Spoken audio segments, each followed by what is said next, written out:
HighBridge, a division of Recorded Books, presents The Wind That Lays Waste, a novel, by Selva Almada. Translated by Chris Andrews. Read by Almarie Guerra. The wind brings the thirst of all these years. The wind brings every winter's hunger. The wind brings the clamor of the ravines, the clamor of the fields and the desert. The wind brings the cries of women and men fed up with the crumbs from the boss's table. The wind comes with the force of a new era. The wind roars, and twisters go whirling over the earth. We are the wind and the fire that will lay waste to the world with the love of Christ. 1. The mechanic coughed and spat out a gob of phlegm. "My lungs are shot," he said, wiping his mouth with his hand and bending down again under the open hood. The owner of the car mopped his brow with a handkerchief and bent down too, so their heads were side by side. He adjusted his wire-rimmed spectacles and contemplated the jumble of hot metal parts. Then he looked at the mechanic inquiringly. "Can you fix it?" "I reckon so." "How long will it take?" The mechanic straightened up. He was almost a foot taller and looked at the sky. It was getting on for midday. "End of the afternoon, I reckon. We'll have to wait here, if you like. It's all pretty basic here, as you can see." "We'd rather wait. Maybe you'll be done early with God's help." The mechanic shrugged and took a pack of cigarettes from his shirt pocket. He offered one to the car's owner. No. I quit years ago, thank God. If you don't mind me saying so, you should too. The soda machine isn't working, but there should be some cans in the fridge if you're thirsty." "Thanks. Tell the young lady to get out of the car. She's going to roast in there." "What was your name?"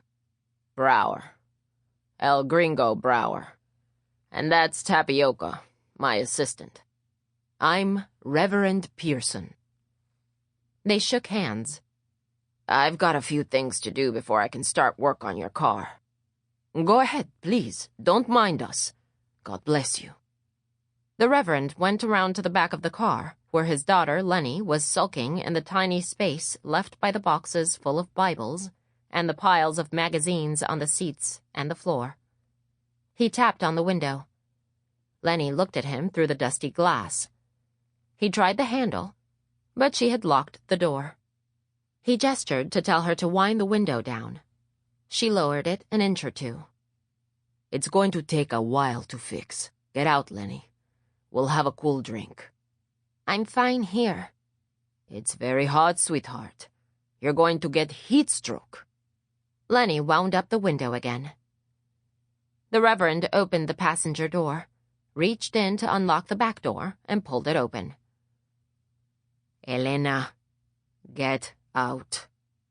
He held on to the door until she obeyed, and as soon as she was out of the way, he slammed it shut. The girl rearranged her skirt, which was sticky with sweat, and looked at the mechanic, who acknowledged her with a nod. A boy, who must have been about her age, 16, was watching them, wide-eyed. Her father introduced the older man as Mr. Brauer. He was very tall, with a red mustache like a horseshoe that came down almost to his chin.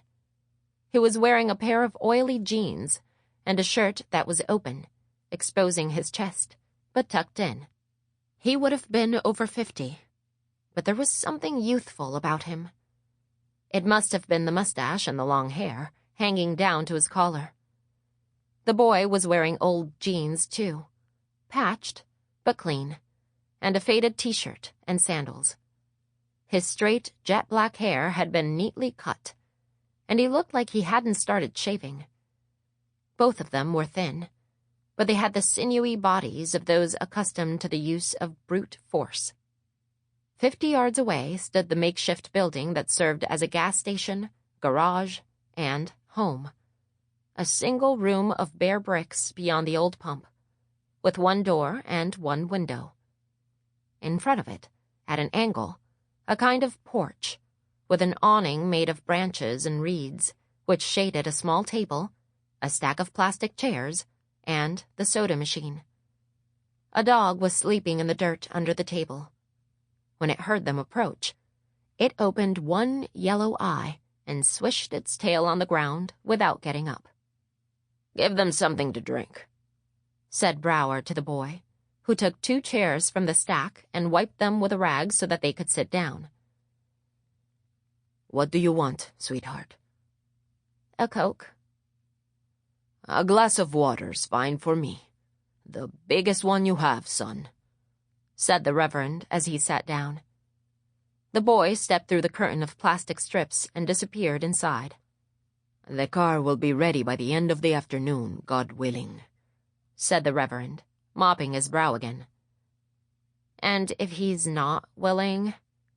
Leni replied, putting on the earphones of the Walkman that was permanently attached to her belt. She hit play, and her head filled with music. A big heap of scrap reared beside the house, extending almost to the shoulder of the road.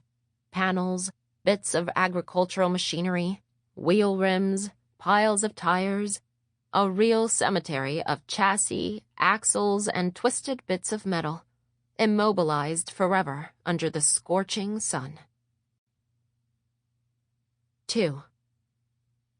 After several weeks of touring around Entre Rios, they had come down from the north along the Rio Uruguay to Concordia, then taken Highway 18 right through the middle of the province to Paraná. The Reverend decided to go on to Chaco. They spent a couple of days in Paraná, the city where he had been born. Although he no longer had relatives or acquaintances there, having left when he was very young, he liked to go back every now and then. They stayed in a rundown hotel near the old bus terminal, a poky, depressing place with a view of the red light district. Leni amused herself watching the weary comings and goings of the prostitutes and transvestites, who wore so little they barely had to undress when a client turned up. With his nose in his books and papers as usual, the Reverend was completely oblivious to their surroundings. Although he couldn't bring himself to visit his grandparents' house, where his mother had brought him into the world and raised him on her own. His father, a North American adventurer, had vanished before his birth, along with the in-laws' meager savings. He took Leni to see an old park on the banks of the river. They walked among ancient trees and saw the watermarks on their trunks, very high up on the ones near the bank. Some still had flood rack in their top branches. They ate their lunch on a stone table, and the Reverend said that as a child he'd come to that park several times with his mother. "It was very different then," he said, and bit into a sandwich. "On the weekends it was full of people, not run down like this." As he ate, he looked nostalgically at the broken benches, the long grass, and the trash left by visitors the previous weekend. When they finished their lunch, the Reverend wanted to go farther into the park. He said that there used to be 2 swimming pools, and he was curious to see if they were still there. It didn't take long to find them. Bits of iron were visible in the cracked cement around the edges. The tiles covering the inside walls were smeared with mud, and some were missing here and there, as if the old pools were losing their teeth. The floors were miniature swamps, breeding grounds for mosquitoes and toads, which hid among the plants growing in the slime. The Reverend sighed. The days were long gone when he and other children his age would bounce off the diving board into the water, planting their feet on the tiled floor and pushing back up to break the bright surface with their heads. He put his hands in his pockets and started walking slowly along the edge of one of the pools, head hanging and shoulders slumped. Leni watched her father's bowed back and felt a bit sorry for him. She guessed that he was remembering happier times, the days of his childhood, the summer afternoons he'd spent there. But her compassion didn't last. He could at least go back to places full of memories. He could recognize a tree and reconstruct the day when he and his friends had climbed it right to the top. He could remember his mother spreading a checkered cloth over one of those ruined tables. But Leni had no lost paradise to revisit. Her childhood was very recent, but her memory of it was empty.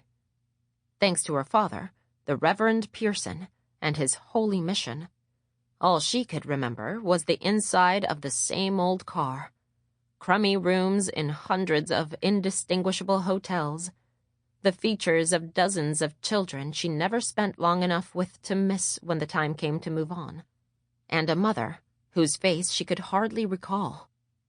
The Reverend completed his circuit and came back to where his daughter was still standing, as rigid as Lot's wife, as pitiless as the 7 plagues. Leni saw his eyes glistening and quickly turned her back on him. "Let's go, Father. This place stinks." 3. Tapioca came back with a bottle of Coke for Leni and a glass of water for the Reverend. He handed them the drinks and stood there, like an over-attentive waiter.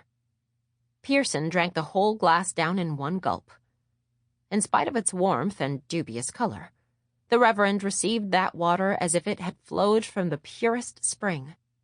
If God put it on earth, it must be good, he always said. He gave the empty glass back to the mechanic's assistant, who gripped it with both hands, unsure what to do with it. He kept shifting his weight from one foot to the other. "Do you go to church, son?" asked the Reverend. Tapioca shook his head and looked down, ashamed. "But you're a Christian." The boy stopped shifting his weight and stood there, staring at the tips of his sandals.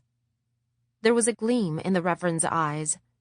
He got up, walked over to Tapioca, and stood in front of him. He bent down a little, trying to see the boy's face. "Are you baptized?" Tapioca looked up, and the Reverend saw himself reflected in his large, dark eyes, which were moist, like the eyes of a fawn. A flicker of curiosity made the boy's pupils contract. "Tapioca!" Brauer called out. "Here! I need you here!" The boy gave the glass back to the Reverend and ran over to his boss. Pearson raised the greasy vessel and smiled. His mission on earth was to wash dirty souls, to make them sparkling clean again, and fill them with the word of God. "Leave him alone," said Leni, who had been watching the scene with interest as she sipped her Coke. "God puts us exactly where we ought to be, Elena." "We ought to be at Pastor Zach's place, Father."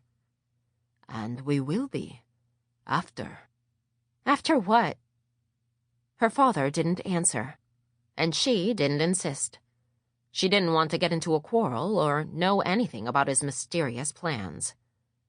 She watched as Brauer gave Tapioca some orders, and the boy climbed up into the cabin of an old truck. He steered while the Gringo strained to push the vehicle to a tree about 200 yards away, where he left it in the shade. When the truck was where he wanted it, he collapsed onto the bare earth with his arms flung out and his mouth hanging open, gasping hot air into his lungs. The way his heart was beating in his chest, it felt like a cat in a bag. He looked up at the fragments of sky visible through the sparse canopy of leaves. Once, Brauer had been a very strong man. At the age of 20, he would put a chain over his bare shoulders and tow a tractor, easily, just to amuse his friends. Now he was 3 decades older, a mere shadow of the young Hercules who used to enjoy displaying his phenomenal strength. Tapioca bent down over him. "Hey, boss, you okay?" Brauer lifted an arm to reassure the kid, but still couldn't say a word. He could barely gather enough strength to smile and give him a thumbs up. Tapioca laughed with relief and ran back to the service station to get some water. Out of the corner of his eye, the Gringo saw his helper's sandals raising dust, the boy running knock-kneed, awkwardly, as if he were still a child, not almost a man. He looked up again at the sky, broken into pieces by the tree. His shirt was soaked, and he could feel the sweat gathering in his navel, then overflowing and running down either side of his belly. Little by little, his breathing slowed, and his heart stopped jumping around in his ribcage, returning to its normal place within the frame of bones. His body was seized by the first spasm of a cough, which made him sit up suddenly and filled his mouth with phlegm. He spat it all out, as far as he could. Then he felt for a cigarette and lit it. 4. After walking around the park where he used to go as a child, the Reverend found a telephone booth to call Pastor Zach. It was a comfort to hear his voice. He was a good friend, and it had been almost 3 years since they had seen each other. "My dear friend, the Lord be praised!" thundered Zach at the other end of the line. Zach was a cheerful, ebullient man. It was always good to have him near. "The good Lord smiles when he hears you laugh," the Reverend always said to him. And Zach would erupt into one of his Cossack guffaws, the only relic of his drinking days, for the pastor had known how to drink like the good Cossack he was. But he had left all that behind him, with the help of Christ. Sometimes he would look at his big, square hands, strong as a pair of power shovels. They were raising the beams of a temple now, but those hands had once beaten women. When Zach remembered that, he would break down and cry like a child, letting his hands hang limp at his sides, not daring to lift them to his face, for fear their past might taint his remorse. "I'd cut them off if I could," he had once told the Reverend. "But they'd be poison, even for a dog." The Reverend had taken those hands in his and kissed them. "These hands are fit to wash the feet of Christ," he had said. They spoke for a while on the telephone, exchanging their latest news. Pastor Zach and his wife, Ophelia, had a new child, their 4th, a boy named Jonas. But what the pastor was really excited about was the completion of the temple. Another beacon for Christ, deep in the forest, near Rio Bermejito, in an indigenous community. Zach chattered on without pause. Sitting on the little bench in the booth, the Reverend nodded and smiled, as if visible to his interlocutor. At one point, when the pastor cried out and struck the table, the sound of it was so clear that Zach seemed to be right there beside him. "But of course," he said, "you have to come. It will be a great honor. My temple, our temple, won't be properly finished until you step into the pulpit. When you start to preach, even the forest birds will be quiet, and I tell you, they never shut up here. Blessed little creatures. Even when they're sleeping. I won't let you say no. Ah, Reverend, my heart is pounding. You'll come, won't you? Say you will. Ophelia! Ophelia!" called the pastor. "Yes, of course I'll come. But I have to sort a few things out," stammered the Reverend. "The Lord be praised! What wonderful news! Ophelia! Pearson is coming to visit. Isn't that great?" Zach burst out laughing. "Ophelia's so happy she's dancing. If only you could see her.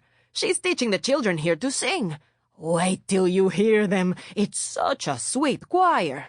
Leni could sing too. You'll bring her, won't you? Ophelia! Leni's coming too. Bless her. Ophelia adores her. Is she there? I'd like to say hello." No, Leni's not here now. But I'll tell her you said hello. She'll be happy to see you both too." They talked a while longer, and the Reverend promised to get there in the next few days. Reverend Pearson is an outstanding preacher. His sermons are always something to remember, and within his church, he is held in high regard. Whenever the Reverend steps onto the stage, and he always appears abruptly, as if he had been wrestling with the devil who had tried to bar his way, everyone falls silent. The Reverend bows his head and raises his arms slightly, with the palms facing forward, then facing up.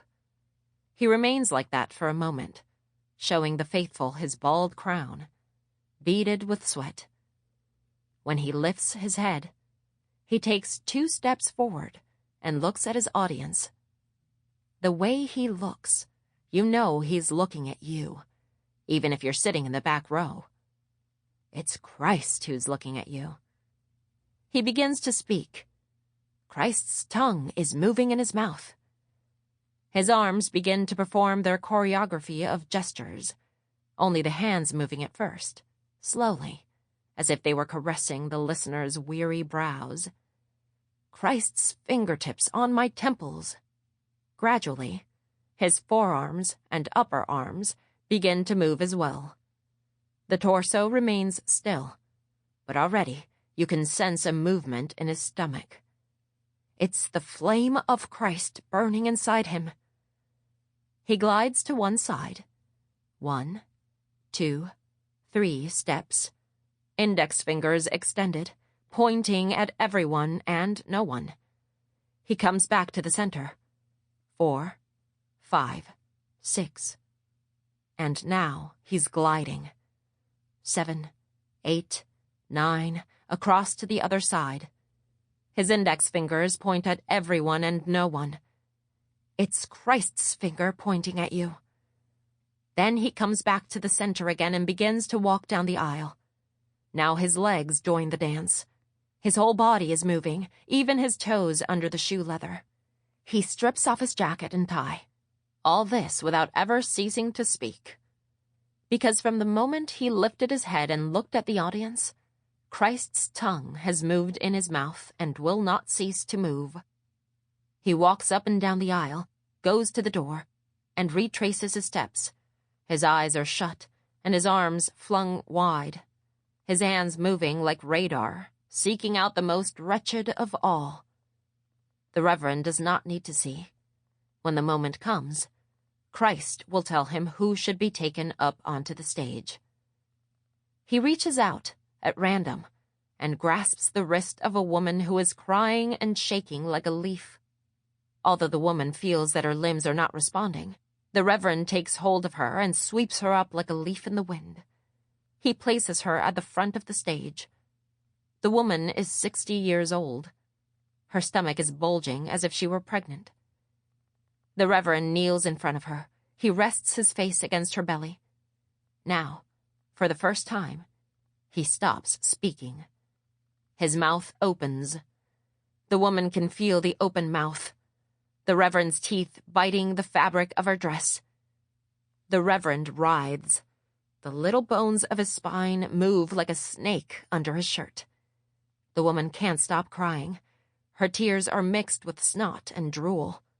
She opens her arms, her flesh sags. The woman cries out, and all the others cry with her. The Reverend stands up and turns toward the congregation. His face is red and sweaty, and there is something caught between his teeth. It is slimy and black. He spits it out. A scrap of fabric that reeks of the devil. 5. "Let us give thanks," said the Reverend. Tapioca and the Gringo froze, their food-laden forks halfway between plate and mouth. "If you don't mind," said the Reverend.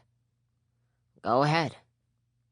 The Reverend clasped his hands and rested them on the edge of the table. Leni did the same and lowered her eyes. Tapioca looked at the Gringo and the guests, then put his hands together too. Brauer's remained apart, one on either side of his plate. "Lord, bless this food and this table. Thank you, Jesus, for giving us the opportunity to meet these friends. Praised be thy name." The Reverend smiled. "Okay," he said. The 4 of them dug into the food. Lots of rice and a few pieces of cold meat left over from last night's dinner. They were all hungry, so for a while, there was only the sound of the cutlery against the glazed plates. Tapioca and Brauer ate in a rush, as if they were racing to see who would finish first. The Reverend and Leni were slower. He had taught her that it was important to chew your food well before swallowing. Good chewing is an aid to good digestion. "Have you been living here long?" Pearson asked. "Fair while," said the gringo, swallowing and wiping his mouth with the back of his hand before taking a gulp of wine chilled with ice. "This was my father's place. I wandered around for years and years, working in the cotton gins, harvesting, whatever I could find, going from one place to another. Must have been about 10 years ago I settled down here for good." "It's a lonely sort of place." "I don't mind being alone. Anyway, now I've got Tapioca for company, haven't I, kid? Have you been working with Mr. Brauer for long?" Tapioca shrugged his shoulders and wiped his plate with a piece of bread, leaving it spotlessly clean. "My assistant's a bit shy," said the gringo. "Until he gets to know people, eh, kid?" The mechanic finished eating, crossed his knife and fork, and leaned back in his chair with his hands on his swollen abdomen. "And what about you? You said you were heading for Castelli?" "Yes. We're going to see Pastor Zach. Do you know him?" "Zach? Don't think so." The gringo lit a cigarette. "I knew a Zach when I was a kid, working at Pampa del Infierno. But he was no man of God, that guy. A Russian, a rough sort, a fighter, always getting into trouble. There are lots of evangelists around here. Yes, there are many Protestant churches in the area. Ours has grown considerably over the last few years, thanks be to God. Pastor Zach has done wonderful work." They sat there in silence. Brauer finished his wine and swirled the last little pieces of ice around in the bottom of the glass. "Even if he doesn't believe, your friend, the one you were talking about, he too can enter the kingdom of heaven. We all can," said the Reverend. "What's it like?" asked Tapioca, avoiding the Reverend's eye. "The kingdom of heaven. Come here. I will show you the bride, the wife of the Lamb," said Leni, butting in. They all looked at her. She had barely said a word since getting out of the car. "And he carried me away in the spirit to a great and high mountain, and showed me the holy city, Jerusalem, coming down out of heaven from God, having the glory of God. Her brilliance was like a very costly stone, as a stone of crystal clear jasper. It had a great and high wall. The material of the wall was jasper, and the city was pure gold. The foundation stones of the city wall were adorned with every kind of precious stone. The street of the city was pure gold, like transparent glass.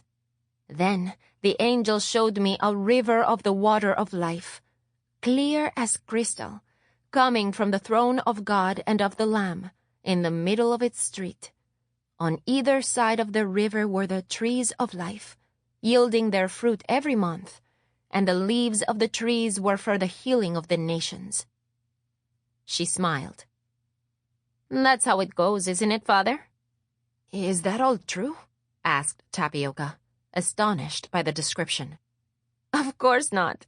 It's metaphorical," Leni replied with a sneer. "Elena," said the Reverend severely, "the kingdom of heaven is the most beautiful place you can imagine, son. Standing in the grace of God. All the treasures in the world put together couldn't compare with that. Are you a believer, Mr. Brauer?" The gringo poured himself some more wine and lit another cigarette. "I don't have time for that stuff." The Reverend smiled and held his gaze.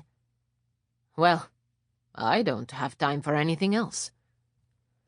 "To each his own," said Brauer, getting up.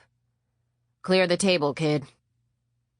Tapioca was sitting there lost in thought, rolling little pellets of bread and arranging them in a row. The boy had arrived with his mother one afternoon. He would have been about 8. Sample complete. Ready to continue?